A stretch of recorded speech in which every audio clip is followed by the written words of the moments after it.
پھر اسی طرح ہاتھ اٹھا کے بھی مانگو. بندوں کے آگے ہاتھ پھیلانا ناپسندیدہ ہے، لیکن اللہ کے آگے ہاتھ دیتا ہے. حدیث میں آتا ہے کہ تمہارا رب بڑا حیا کرنے والا اور سخی ہے. جب بندہ اس کے حضور ہاتھ اٹھاتا ہے تو خالی لوٹاتے ہوئے. پھر اسی طرح حمد و ثنا کر اللہ تعالیٰ کی تعریف پڑھنی، کوئی بھی ذکر، اور اسی طرح درود شریف پڑھ، کیونکہ جس دعا کے اول اور آخر میں درود شریف پڑھا جائے دعا قبول ہو. درود کے ساتھ 10 رحمتیں آتی. عبداللہ بن مسعود کہتے ہیں کہ میں نماز پڑھ رہا تھا اور نبی اکرم صلی اللہ علیہ وسلم کے ساتھ ابو بکر اور عمر بھی تشریف فرما تھے. میں دعا کے لیے بیٹھا تو پہلے حمد و ثنا کی، پھر درود بھیجا، پھر اپنے لیے دعا کی. نبی صلی اللہ علیہ وسلم نے فرمایا اس طرح اللہ سے دعا کرو ضرور دیے جاؤ گے. پھر فرمایا اللہ تعالیٰ سے مانگو دیے جاؤ، یعنی ان کا یہ عمل آپ نے اپروو کیا. پھر ایک اور چیز یہ ہے کہ جب ہم دعا مانگیں اس سے پہلے اپنی غلطیوں کا اعتراف، جیسے لا الہ الا اللہ، کہ اللہ میں کسی کام میں رکاوٹ، میری اپنی کوئی غلطی، مجھے ندامت کیا. کیونکہ انسان اللہ کا حق تو کبھی دے ہی نہیں سکتا، چاہے ہم کتنی بھی عبادت گزار ہیں. اگر ہم اپنا سارے مال بھی اللہ کے راستے میں دے دیں تو بھی حق ادا نہیں، کیونکہ اس نے اس سے زیادہ ہمیں. اس لیے انسان جب اپنے گناہوں کی معافی مانگے اور ندامت میں روتا ہے اللہ تعالیٰ پسندیدہ ہو، اللہ تعالیٰ کو رحم آتا ہے. سے حدیث میں آتا ہے کہ بے شک اللہ تعالیٰ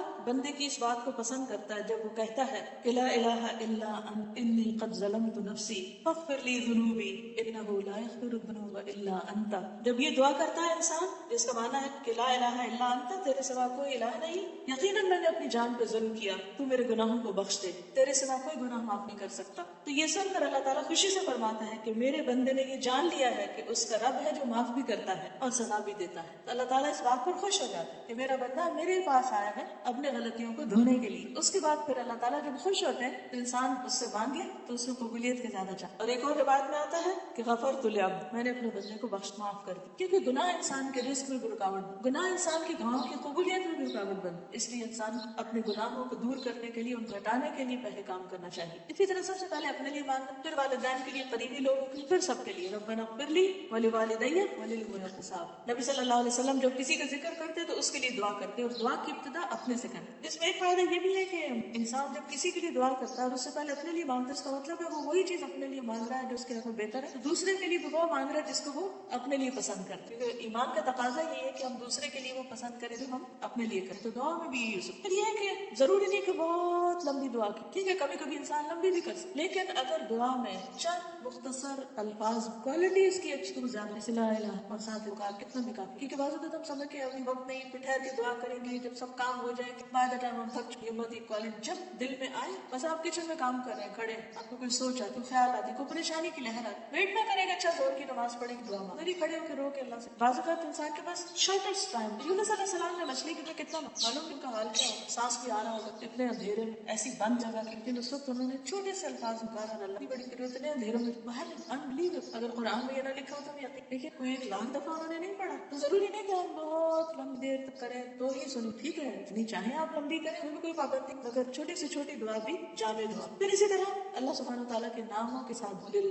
فادعوہ، تو بعض دعاؤں میں تو آلریڈی اللہ کے نام موجود ہیں، لیکن اگر آپ کے خاص نام اللہ کو پکارنا چاہیں جو آپ کا محبوب نام، جس نام کے ساتھ آپ اللہ کی محبت محسوس کریں. ہم عام طور پر یا اللہ، یا رب یہ تو کہتے ہیں، یا ربنا تو کہتے ہیں، یا اللہم کہتے ہیں، لیکن یا حی یا کوئی بھی اور نام، وللہ الاسماء الحسنی، صرف چند ناموں کی بات، فادعوہ بہا، کے ساتھ چاہے اللہ کو پکاریں. پھر اسی طرح یہ ہے کہ قبلہ رخ ہوئے بغیر بھی دعا کر سکتے ہیں، لیکن اگر قبلہ رخ ہو جائے بھی اچھا. پھر اسی طرح وضو کے بغیر بھی دعا کر سکتے ہیں، لیکن وضو کے ساتھ ہو تو اور بھی اچھا ہے، مستحب کی بات ہے. پھر ایک اور چیز یہ ہے کہ انسان کا کھانا پینا حلال کا ہو. حرام کھانے کے ساتھ دعاؤں کی قبولیت میں رکاوٹ آتی ہے. سفر میں دعائیں قبول ہوتی ہیں، لیکن جس کا کھانا پینا اڑنا حرام کا ہو دعا قبول نہیں. تو جلد بازی نہ ہو، مایوسی نہ ہو، تسنہ نہ ہو دعا میں، ایسی لفاظی نہ ہو کہ کوئی پوئم کی شکل میں آپ پڑھیں، گا گا کے ایک راگ کی طرح، وہ چیز نہ ہو. سب سے بہتر اخلاص، خشوع. پھر کوشش کریں کہ کسی کے لیے بد دعا نہ ہو، چاہے کوئی کتنا ہی تنگ. کیونکہ ہو سکتا ہے کہ کوئی شخص دعا کرے کس کو پہنچ جائے وہ تو پلٹ ہے. ہر انسان کی تو اللہ ہی. ایک شخص بظاہر ہماری نظر میں بہت خراب ہو، ہمیں نہیں معلوم اس کا اللہ سے چھپ کر کون سی دیکھی جو ہمیں معلوم ہی نہیں. ہم تو لوگوں کی صرف ظاہریت کو جانتے، اس لیے ججمنٹل نہیں ہونا، سرفیس ویلیو پہ لوگوں کو معاملہ کر. اس صورت میں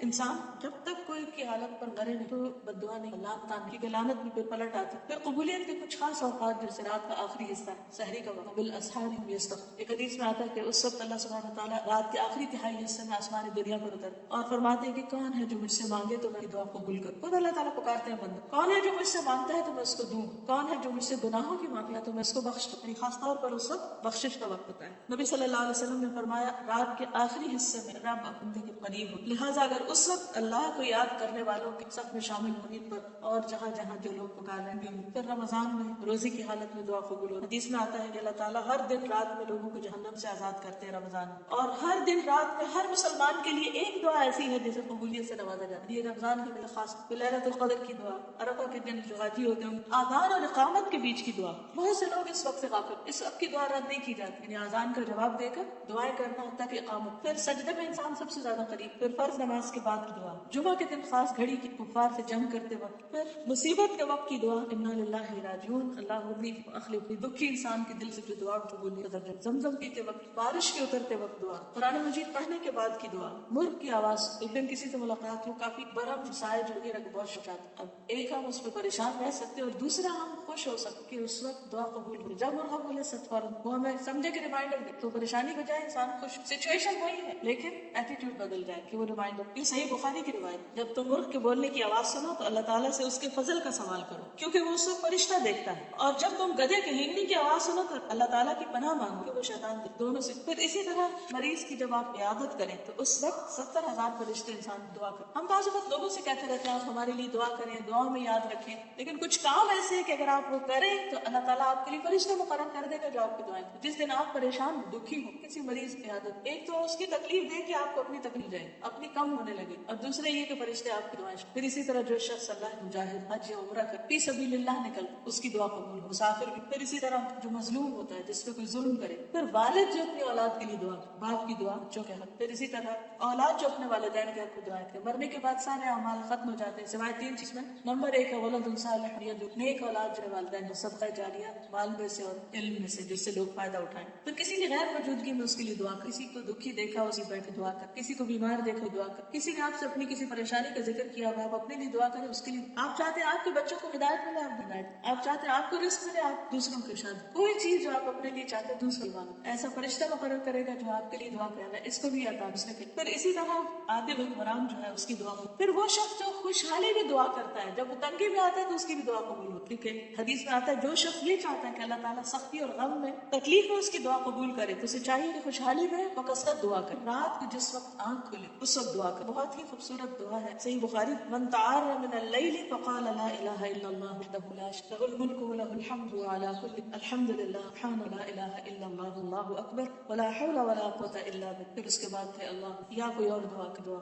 جو عمر بڑی ہوتی ہے رات کو عام ضرور, بعض لوگوں کو بیماری کی وجہ سے رات کو کئی دفعہ کیا, تو یہ دعا لکھ کے اپنے پاس رکھ یا زبانی یاد کر لیں. یہ سارا اس سے ہم کو یاد ہے الگ الگ, صرف اس ترتیب میں یاد کرنے. سب سے پہلے لا الہ الا اللہ وحدہ له الملک الحمد ولا کوئی سب کو آتی ہوگی, پھر الحمدللہ اور سبحان اللہ, لا الہ الا اللہ اکبر, لا الہ الا اللہ اللہ اکبر ولا حول ولا قوة الا. اب آپ دیکھیے کہ اتنا پڑھ کے پھر کیا کرنا ہوگا. جو شخص اس کا رزق نصیب, اولاد ہو, اس کی اور نعمتیں ہوں, استغفار کی صورت میں فقل استغفر يرسل السماء علیکم بجعل لكم استغفر. اس وقت اللہ مغفر لی کہہ دے, یا اگر رات کو سائڈ میں بدلے اور آنکھ کھل جائے تو یہ دعا پر صرف عادت ڈالنے سو کی دعا قبول ہوتی. اور اگر خاص طور اگر رات کے پچھلے حصے میں آنکھ کھلے تو اس وقت اور بھی اللہ تعالیٰ دیکھ رہے ہوتے کون مجھ سے مانگے. لیکن ہم ان اوقات کو بعض اوقات غفلت سے بعض بھول کے ضائع کرتے. تو آج کی اس گفتگو اور شام کی اس مجلس کا مقصد یہی تھا کہ میں اپنے آپ کو اور آپ سب کو بھی ریمائنڈ کراؤں کہ دعاؤں میں اور زیادہ آگے, بجائے اس کے پریشان بیٹھے سوچنے کے وقت کو بھی دعا کریں, بجائے اس کے دل میں روز اپنے آپ کو کاٹ پریشان اس رونے کو بھی دعا میں بدل لیں. انشاءاللہ قیامت کے دن جب انسان ان دعاؤں کو بھی جو قبول نہیں ہے ان کا اجر دیکھے گا تو انسان چاہے گا کاش دنیا میں ایک بھی دعا قبول نہیں اور سب کا اجر آج مجھے یہاں, کیونکہ بعض اوقات انسان کی باقی نیکیاں اتنی نہیں ہوتی لیکن جو دعائیں مانگتا رہتا ہے وہ اس کے اعمال میں زیادہ اضافے کا ذریعہ بن جاتے ہیں.